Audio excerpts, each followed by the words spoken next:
Hello, everyone, and welcome to another episode of Automation Layering Masterclass. My name is Fred Valles. I'm your host. I'm also the co founder and CEO at Optimizer.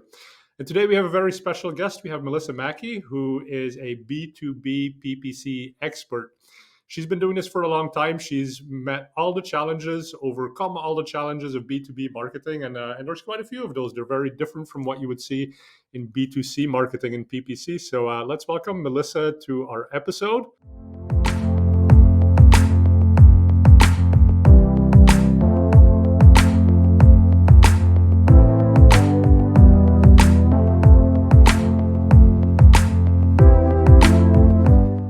Melissa, let's bring you in. How are you doing? I'm doing great. Thanks, Fred. It's good to be here. Yeah, good to see you again. We go way Yeah. back. Used to hang out in person when more conferences happened that way. Slowly Yep. coming back. So you recently did an SMX Advanced, I think you did, right? Where you talked a little bit about this topic. Yeah. Actually, this was at SMX Next. SMX Next. There you go. Yeah. Yeah. So yeah, but thanks for joining us. So Automation Layering Masterclass, to really set the stage really quickly for first time viewers. Automation layering is basically this concept that Google has really sophisticated AI machine learning technologies. But then we as marketers, we often want more control, right? We don't like the black box of just telling the machine what to do. And oftentimes there's so much we know about our businesses that if we could just communicate that to the very smart machines from Google, those machines would be able to do a slightly better job. And that's really what automation layering is about. It's about finding tools and technology and automations that you control that get the machines to do better. And I think what you're coming to us with today are two ways to use automation layering. So why don't we jump into the first one? And one big challenge in B2B marketing is, when you have a keyword like printers, how do you know if you have a corporate client for that or if it's just some random person looking to buy a printer for their kid who needs to print out some homework? So it's about audiences, right? So tell us a bit about the challenge, Melissa. Yeah, absolutely, Fred. So you summed it up really well. It's hard when people search, they tell us what they're looking for in varying levels of detail, but they don't tell us anything about who they are. So, like you said, we don't know if they're a consumer or a business buyer. And so, the way that you find that out is via audiences. Audiences are an invaluable signal that we get that helps to tell the engines who is searching a little bit more about them than just the keyword. And it's a very important signal. If you're not using audiences right now, you absolutely need to be, especially for B2B. And so there's a couple different ways that you can use audiences. The first one is first party audiences. And that's kind of an obvious one, right? You have a customer list or a prospect list, and you can upload that to Google Ads and then start using that for targeting. So that's kind of an obvious one. It's not one that a lot of businesses are utilizing. So either they don't have the audiences available, or they don't have them in a way that they can upload them, or they don't have enough. I remember having a client saying, "Yeah, we've got a great list. We've got 50 people on it," Yeah. and unfortunately, that's just too small to use for any kind of a search audience. Um, And so, that's really Google then, right? So Google has mhm, minimum audience sizes. So correct. do you know what those numbers are? I think it's like in the They say a thousand. thousand, but then they also they told us you really need 20,000 people Wow. to have a good audience, and the reason for that is the match rate. Match rates for B2B are around 30 to 40%. And you need to have some kind of a critical mass. If you have only 1,000 people, you can use the audience, but you're not going to get any traction on it. It's just not going to be worth it. Yeah. And so say that you do have at least a decent number of members on the audience list. What does the technology look like? I mean, are we talking about something as simple as a MailChimp subscription list that you can somehow then import into Google? And how would that sort of thing work? Yeah, so you can do that if you have emails. It can be that simple, just something that you upload. A better solution is to use like a live ramp or Adobe Audience Manager or one of these technologies that will, a DMP basically that will Mhm. connect. And the great thing about using one of those is that then it can be updated automatically. So if your audience updates on your end, it will push it to Google Ads and update that automatically. Whereas a static list, that's the list. and as soon as it's out of date, you've got to re-upload a new one. So it's better to use some kind of a connector. Right. So using a DMP. Now, what are the going rates these days for Adobe and LiveRamp? Not cheap. I Not don't cheap, know off right? the top of my head, but they're Yeah, exactly. But that's kind of why I wanted to point it out. yeah. So, and again, we're talking about B2B, so you probably have the budgets to pay for these things. But if you Right. don't, right, you can always do that simpler solution, which is whatever internal system you have, go through Zapier, for example. They can do Yes, live updates. Optimizer even has some capabilities of taking Google Sheets and connecting those into Google. So there's a spectrum of basically automation layers here that you can use. absolutely. Anyway, but yeah, so that was the simple thing, right? And I think you wanted Yeah. to go for a more sophisticated one. So let's go there. Yeah, absolutely. So, failing having first party audiences, another way that you can create audiences is just look at your user behavior. So, we had a client they were a tech client. They had a new product that they launched and it didn't have any awareness. People weren't searching for the name of this product, they weren't even searching for kind of what the product did. Search volume was very low. We just weren't getting any traction on it. And so what we did is we used upper funnel campaigns to sort of seed an audience and get people to come to some content on the website that talked about this type of product and kind of what the problems were that the product would solve. So we use Google Display, we use YouTube, we use Discovery, and those are tactics that a lot of B2B advertisers shy away from. They say, well, we don't get any leads from Google Display. We don't want to use it. Well, the purpose of this particular effort wasn't to drive leads, it was to generate some awareness and really create these audiences so that we could find people who were interested in this content around the product. And then we could use that as an audience, not only for observation in our search campaigns, but also for RLSA, because it became quite a large audience. A lot of people were interacting with this content, they were interacting with the YouTube campaigns. And then that became an audience that we could target with RLSA very successfully. And so then in YouTube, that's sort of built in, right? So if you can go to Google and say, build an audience of people who've watched my channel or watched Right. certain videos. So This video. that's Yep. no extra work other than going into Google and saying, this is an audience that I want to have. When it comes to Google Display, what did that look like? Did people have to come to the content you were producing, or were you building lists off of people who had seen the ad? How do you go about that? We were building lists off of people who came to the site. So it was anybody who landed on this particular page. And so that could have been people who came to the page from anywhere, really, not just GDN. But frankly, most of the traffic was coming from GDN because it wasn't getting a lot of traffic from anywhere else. So that Right. was a way to kind of Organic takes a little kickstart bit that. longer, right? Which is Yeah, exactly why we're doing ads, because we want to build these audiences quickly. We don't want to wait three right. months for the SEO efforts to pick up. And just Exactly. to be very clear here, but I guess you were then driving people to uh, white papers, ebooks, sort of things that typically a business audience would care about, but not a consumer audience. And that's how you then Correct. knew this was a business audience. Okay. Exactly, exactly. So it was a very specific piece of content that addressed the business use case for it. If consumers came there, they were very unlikely to come there, first of all, Mhm. and second of all, they were not likely to sign up for the download that they were offering or watch the video. So we did have a video that kind of explained what the product was, and we had, I think it was 75%. They had to watch 75% of the video, so it was a pretty long.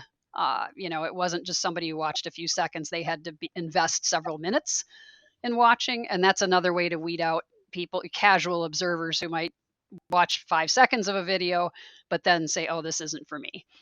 Right.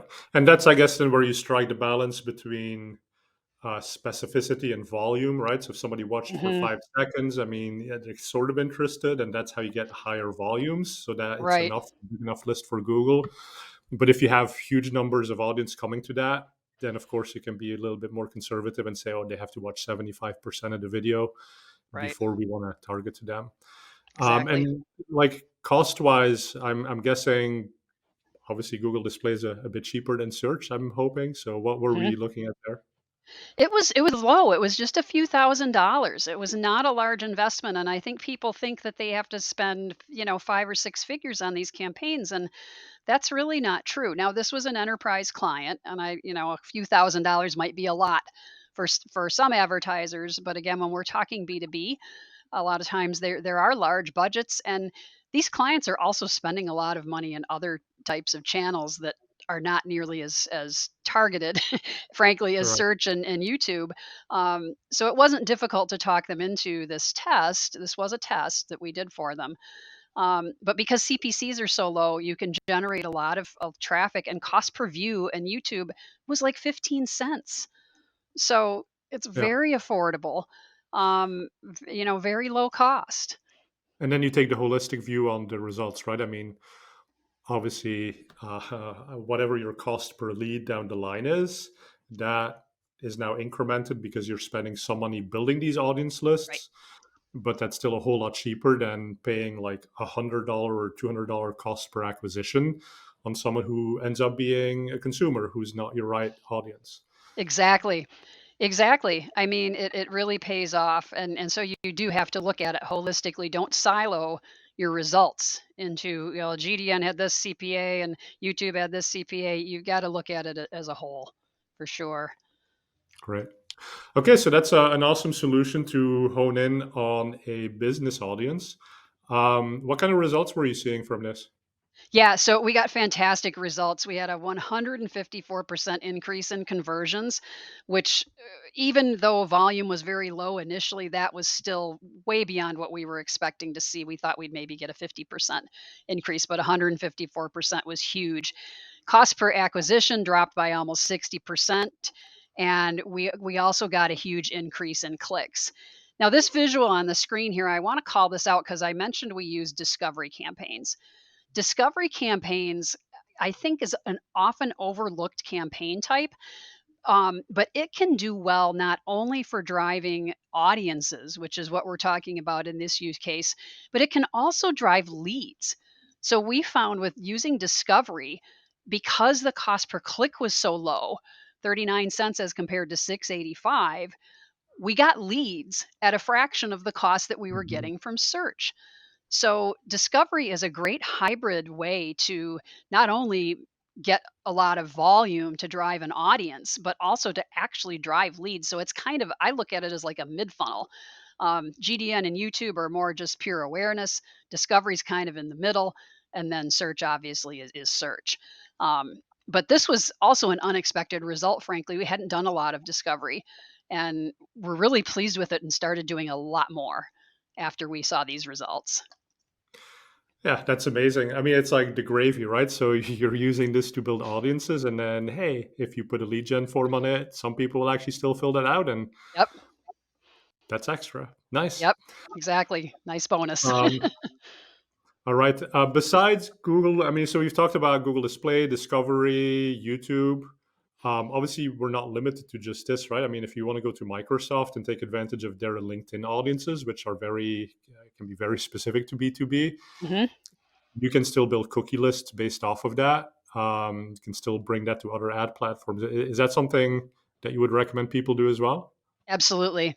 Absolutely should use Microsoft, and we didn't in this case, but we have done that, many times. And another thing you can do is social. Mhm. With LinkedIn, like you mentioned LinkedIn with Microsoft, you could just do a pure LinkedIn campaign as well. A lot of options for targeting B2B audiences there.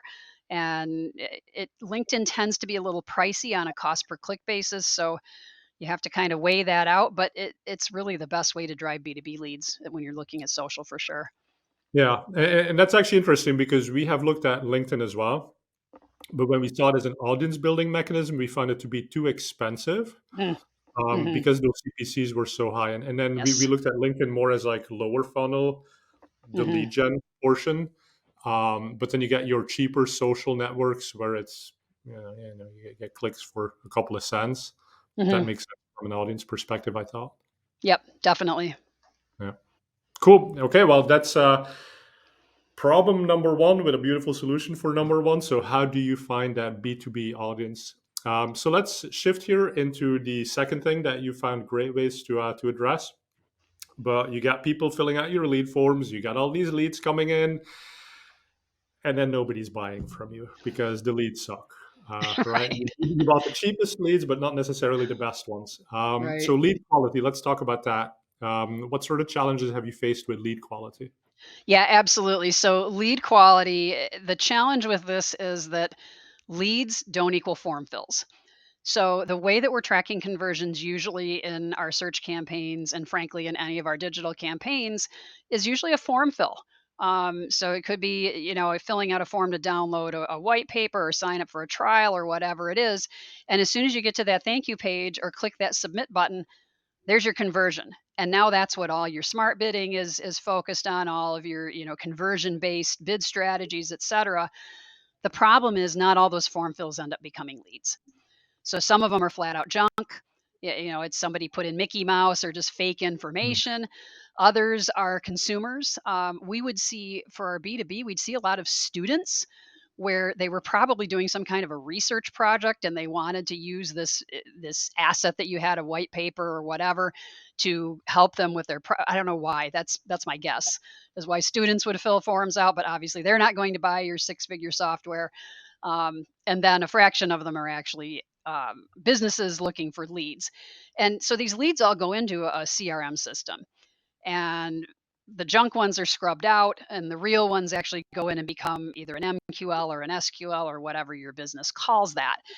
The problem is Google Ads doesn't know, unless you do some things. Google Ads doesn't know how many form fills actually became leads. And so you could be optimizing for something that got a lot of form fills and they were all junk.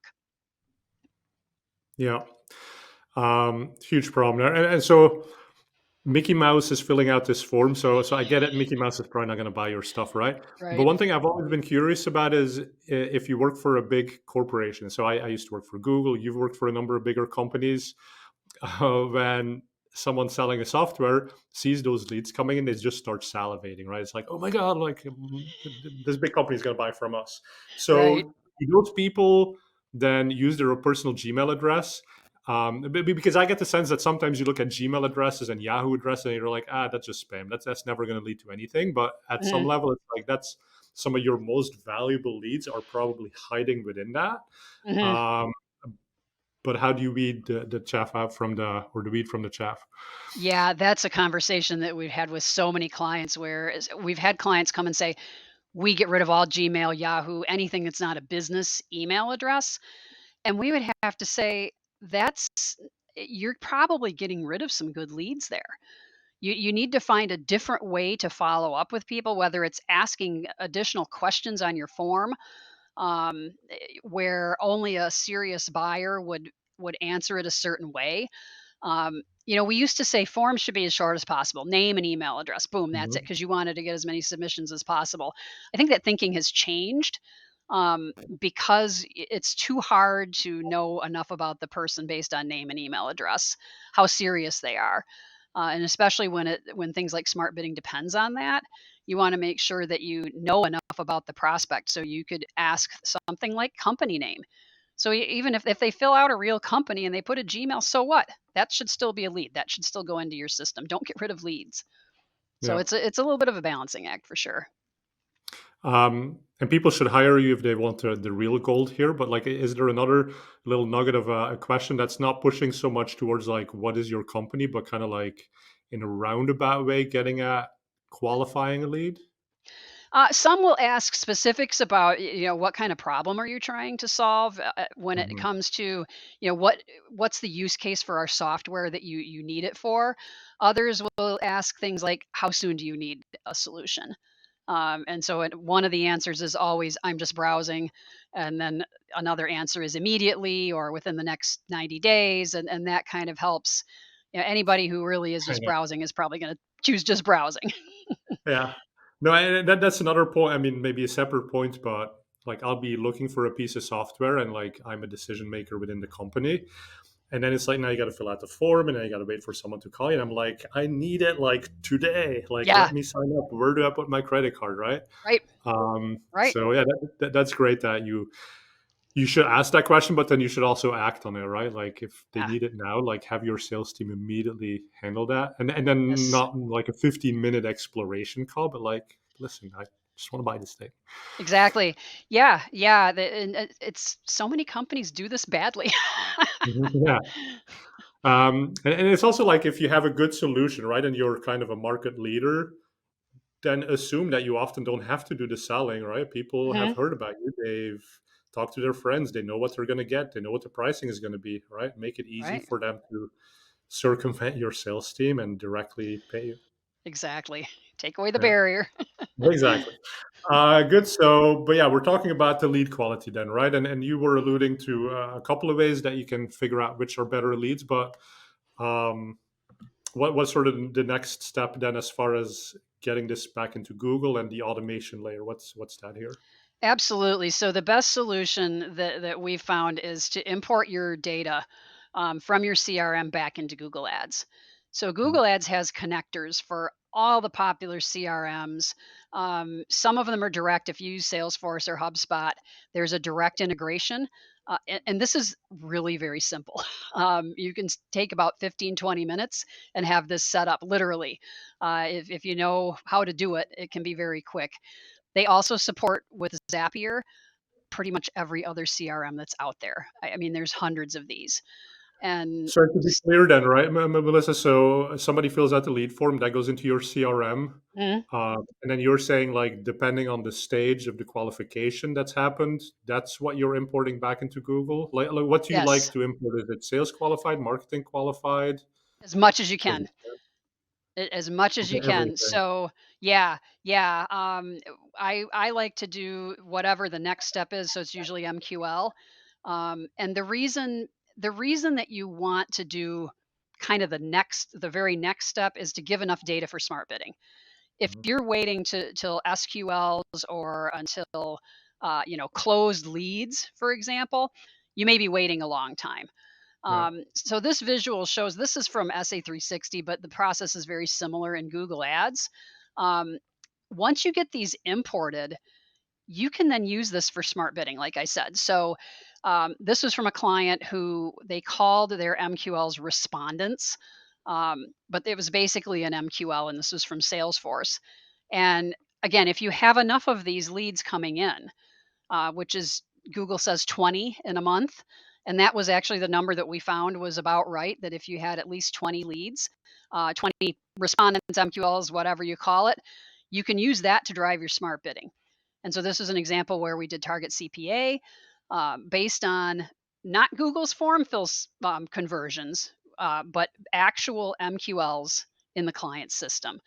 Um, and so that's a really important distinction to make because again, depending on how many of these form fills you're getting that aren't real leads in your system of truth, you might be optimizing for something where Google thinks you're getting a lot and you're really not getting. I have seen campaigns where Google shows 100 conversions and one MQL, and then another campaign that shows 25 conversions and Mhm. 20 MQLs.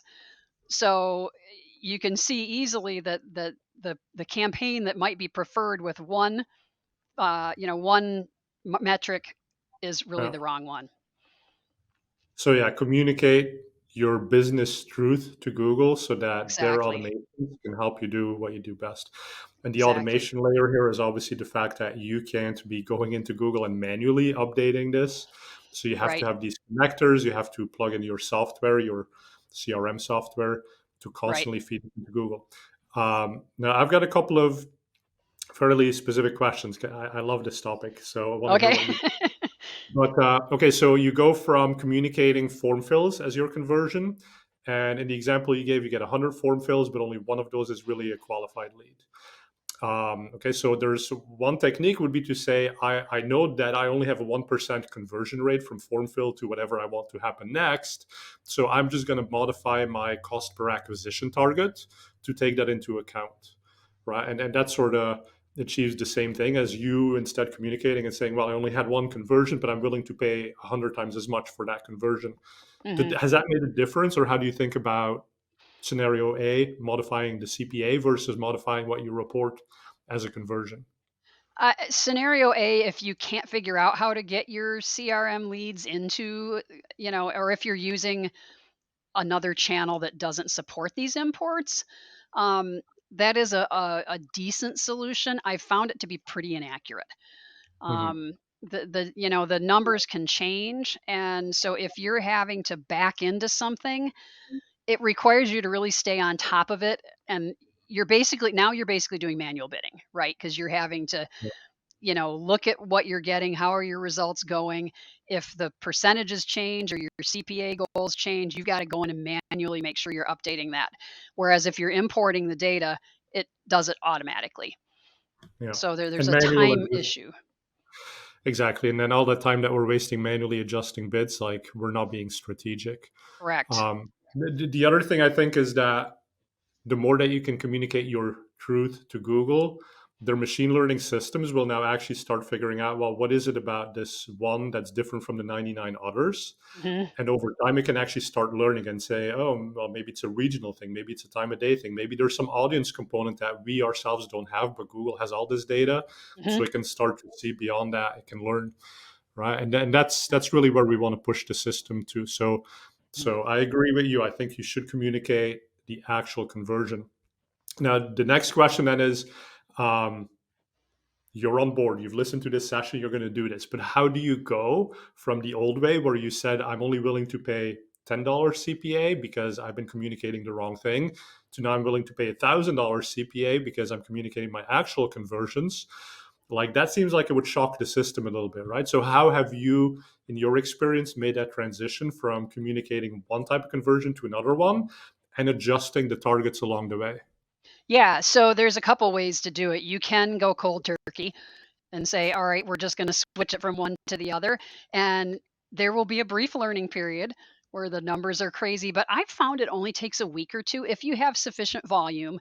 Um, it doesn't take that long. And so if you as the advertiser or your client, if you're an agency, has a little bit of tolerance for some volatility for a short period of time, you can just flip that switch.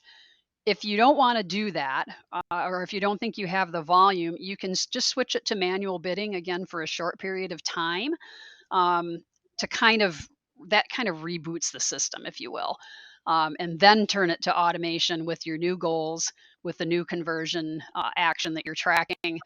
And I've done it both ways. And it has worked both ways, like I said, just with some volatility if you're doing the cold turkey method. Yeah. But honestly, I found it doesn't last that long unless your data volume is just so low. And then it's probably going to be a challenge either way. Yeah, makes sense. Um, Data freshness. So that's the other question that I have, right? So if you look at an MQL, you're fairly quickly able to establish that someone who filled out a form was an MQL. Hmm. SQL that takes longer, actually buying something that takes even longer. So the question then becomes, would you communicate something that happened 2 weeks after the fact, 30 days after the fact? Would you keep communicating that back to Google? And have you found that there's some sort of a cutoff point at which it's just too late to tell Google something changed? And the reason I find this question interesting is that Google actually sets an update window that's quite long. I believe it's 90 days on updating conversions. It's 55 days when it comes to conversion value for retailers. So the assumption therein would lie that I can tell you 90 days after the fact that this person who I said was a lead because they filled out the form actually wasn't a good quality lead because they were closed lost in my CRM system. Right. But then Google says, well, anything that happens after 2 days, like really, it's not going to matter that much to the bidding system. So I'm really curious what your experience has been when it comes to kind of like the timing of updating Google about what happened. Yeah, that is tricky. Usually, it's not so many that it really matters that much. Mhm. Like you said, the closed lost by the time it gets to that point, it can be 18 months down the road, in B2B, and so that is a tough one. I have found that it doesn't so much bother clients because honestly, clients are so fixated on those early stage leads, um, and strangely less fixated on whether it ended up closing down the road. It's stunning.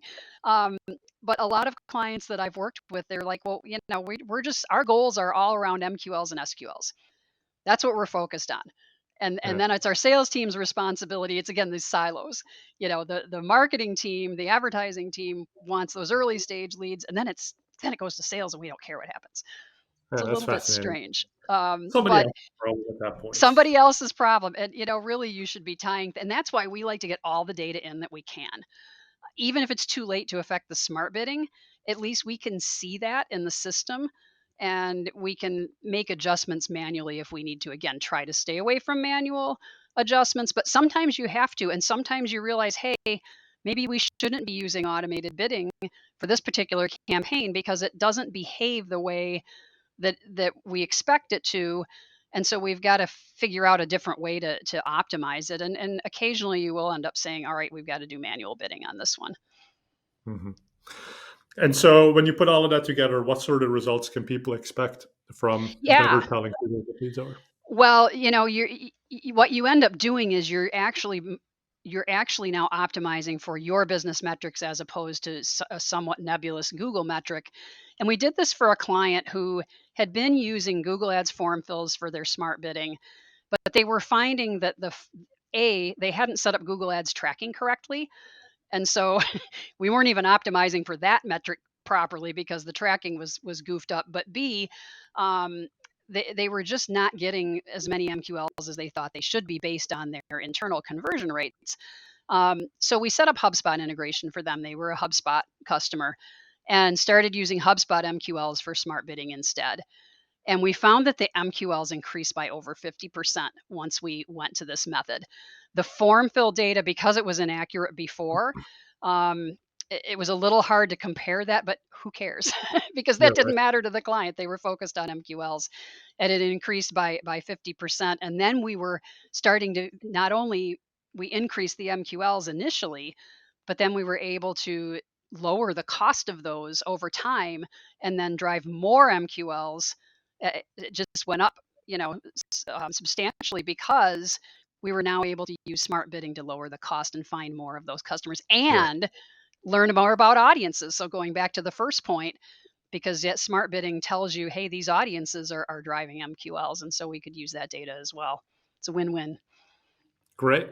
We love win-wins. So, hey, Melissa, thank you for sharing all the insight on how to do Absolutely. B2B marketing a little bit better. You're an expert in this area. So if people want to go a little deeper or work with you, what's the best way to find you? Yeah, they can find me on Twitter. I'm at Beyond the Paid, or they can go to my website, beyondthepaid.com. And why beyond the paid? Let's talk about that for a second. It goes back a long way, but one of my favorite comedians is Jim Gaffigan, and he had come out with a book a while ago called Beyond the Pale because he's a blonde-haired, very fair-skinned Ah, guy, and I just think he's so funny.